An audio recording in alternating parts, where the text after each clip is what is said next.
Hey good people, how y'all doing? Welcome back to the channel. Today I'm going to be giving you all my review on Married at First Sight, Season 16, Episode 6.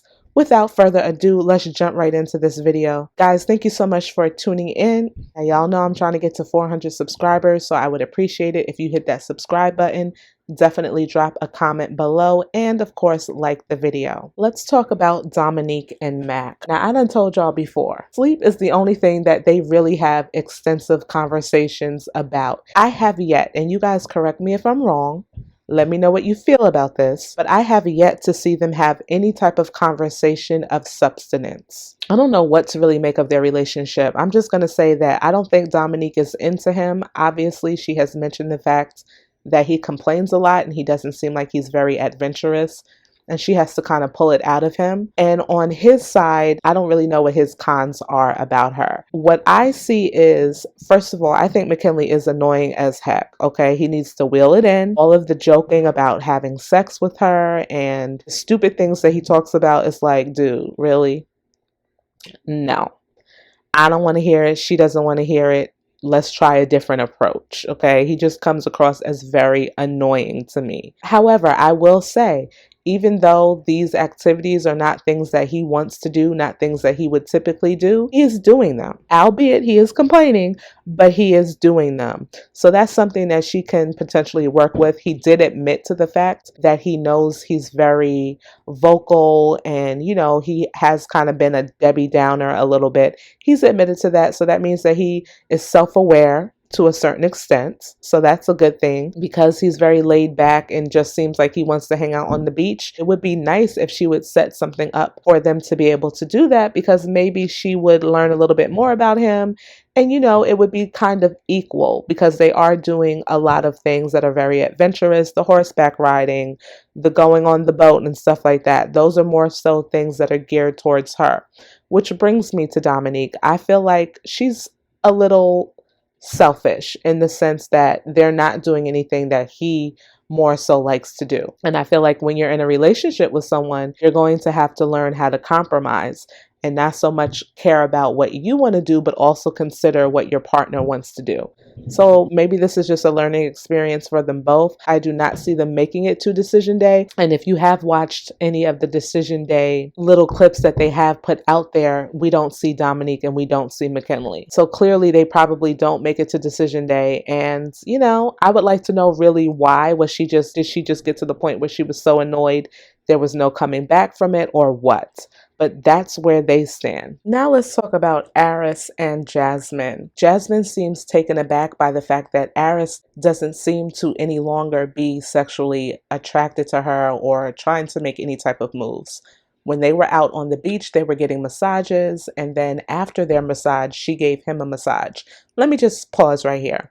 Why is it when we watch these reality shows, whether it's Married at First Sight or Real Housewives of whatever, when people get massages, especially a couple's massage, why is it that after that, now these are professional people massaging you, why do you feel like you need to then go behind and massage your spouse or your partner? Like, I just don't understand that. I would be satisfied with the massage that I got and let's just keep it moving. So she decides to go and massage him afterwards, and she says that this is the most physical that they've been since they've been married. And he's like, yeah, you know, I want to slow things down and this, that, and the third. Now, when he said that, she was confused, as was I, because it's like, just the other day, literally, you were talking about what's my favorite sexual position, and how even in his confessional, he was saying like, you know, I'm going to bring certain things out of her and this, that, and the third.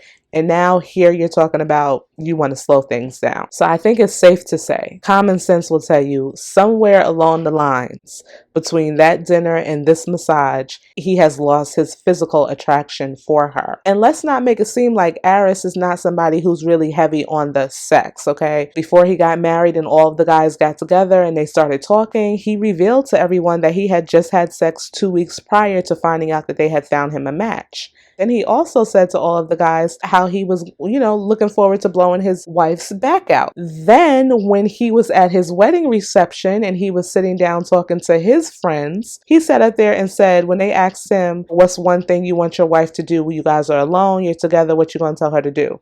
And he said, I'm going to tell her to get down on her knees. So it is clear to me, sir, that you are a very sexual person, which he admits to being, and that you intended on having sexual relations with whoever they matched you with.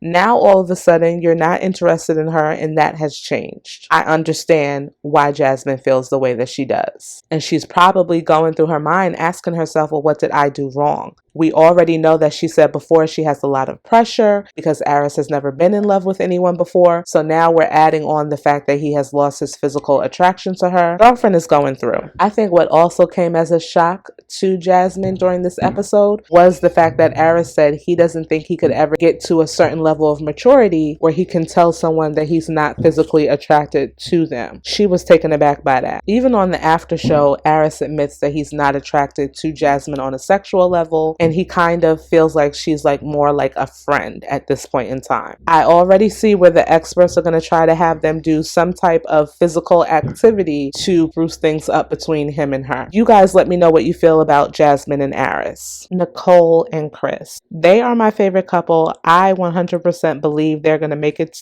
through decision day and remain married. And I think they're going to have a beautiful life together. That's my opinion, and I'm sticking to that. They are discussing everything that I feel like is important to discuss. I do think, I don't know, that maybe they're talking a little bit too much about previous relationships, but at the same time, with them doing that, they're kind of getting to know each other as far as what they like and what they don't like, which of course is helpful. So I'm not really upset about that. They mentioned the fact that, well, Chris mentioned the fact that he has had his previous relationships.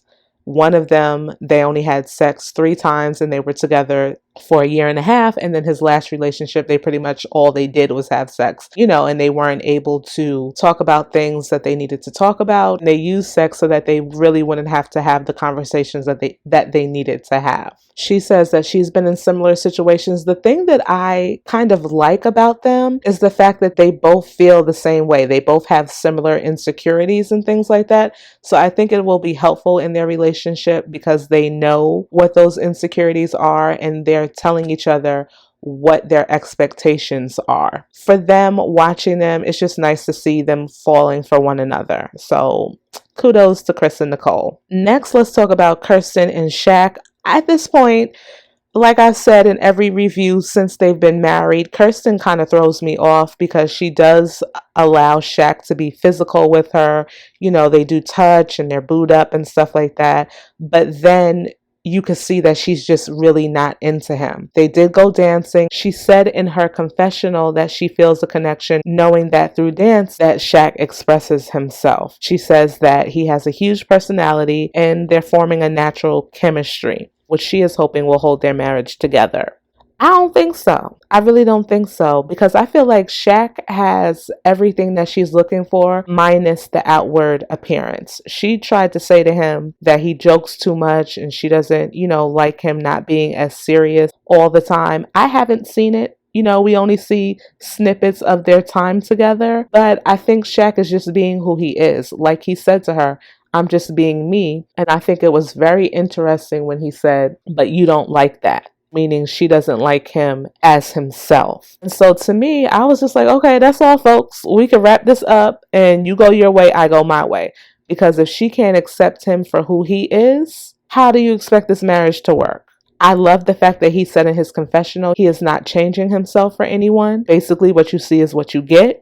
You either gonna take it or leave it. I respect that about him. I just feel like Kirsten is honestly using anything that she can to try to make it seem like these are the reasons why our marriage didn't work out, instead of just being honest and saying, listen, I can't get over the fact that he's bald. I'm not physically attracted to him. And because of this, I don't want to stay married to him. Like, that is exactly what it is. You know what I'm saying? It is what it is. Maybe Kirsten would do better with someone like Aris. Aris did mention earlier that he likes a woman with, a big butt and everything else, and Kirsten has that. So maybe those two would do better. Now, I don't know what Aris's education level is, because you know Kirsten wants an educated man. I don't think he goes to church, but he probably to her is an attractive man, and maybe that's who she needs to be with, because clearly it's not Shaq, and let Shaq be with somebody who's going to make him happy. Maybe Shaq would have did better with someone like Jasmine, so just switch those two. That's what I feel like. Y'all let me know what you think. Let's talk about Gina and Clint. Dang, Gina, girl. I was really rooting for you early on, but I don't really like you. I feel like Gina is self-absorbed. Does anybody else feel that way? All she does is talk about her work. All she does is talk about herself. And yes, you are on the show for your mate to get to know you and you to get to know your mate. But I feel like her asking Clint questions is an afterthought. It's not natural for her to just want to know more about him like he wants to know about her. And let me let y'all know, I don't feel the same way that a lot of people felt about Clint when they first started to see the previews of the show. I never felt that way. Matter of fact, even Mitch last year, who he gets compared to, I didn't think Mitch was all that bad. Did he have moments that weren't very good? Absolutely. But overall, I liked Mitch. I'm just being honest. Anywho, I like Clint as well. I think Clint is a straight shooter. He's going to let you know, for the most part, how he feels. Now, when they had that episode last week, he should have just came out and said, you know what, I'm really, to her, that I'm really hurt by you calling me a ginger and telling me that you're not attracted to me. Because at the end of the day, I feel like him saying to her in front of the group that he's attracted to an athletic more, that he's more so attracted to a female who's athletic and slender, was him getting back at her for calling him a ginger, which we know from the after show, if you watched, is a term that he finds to be offensive. Now, I was looking at my little Facebook group, and there was a woman and there was someone in there who is a hairstylist who said that she was surprised that Gina uses the term ginger to her clients, because, you know, that was Gina's whole thing towards the end of the episode when they had their conversation, she and Clint, that, well, I use this terminology in my salon and this, that, and the third, and that's what the people come in the salon saying that they want. Don't use that excuse, girl. Apologize for you saying what you said to him and keeping it moving. If he finds it offensive, that's all that matters. He was offended by what you said. Just apologize. Both of them honestly have said things that are not flattering about each other. I think Clint is more so just trying to get at Gina because of what she said to him. His ego is bruised. Two wrongs don't make a right. But I do think it's hypocritical for her to feel like, oh, you said this about me, and totally not acknowledge how he felt when she said what she said to him. Like I said, they're both saying derogatory things about one another. I also just think, bottom line, Gina is not into Clint. Just be honest, girl. You know, y'all are probably not gonna stay married after decision day. So let's just get it over with and say, I'm not attracted to you. I don't think I can get over the fact that I'm not attracted to you. She does try to always use that excuse. Well, my last boyfriend, you know, I wasn't attracted to him initially, but the attraction grew over time. Yeah, whatever. That's not what's happening here.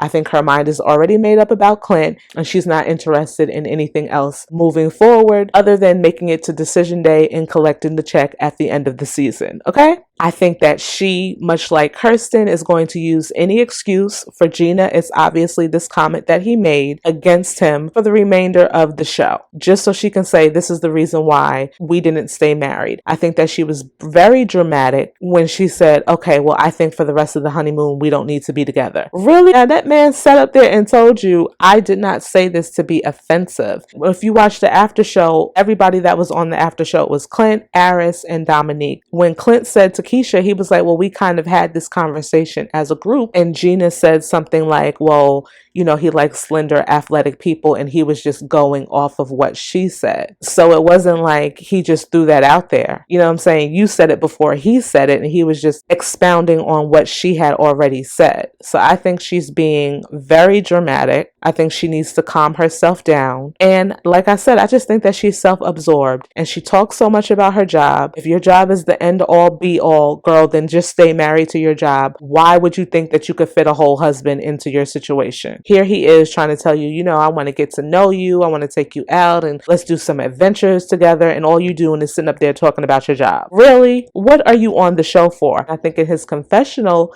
Clint was like, I'm wondering if she's just using the show to promote her business. It's starting to look like that to me too. That's all I got from this week's episode, you guys. I hope that you enjoyed this review. Let me know what you felt, how you feel about these couples. Do y'all see Chris and Nicole being the only two that stay married at the end of the season? Because that's what it's looking like for me. Y'all let me know what you think. Thank you again for watching. Remember to subscribe, and I will see you in my next video. Bye-bye.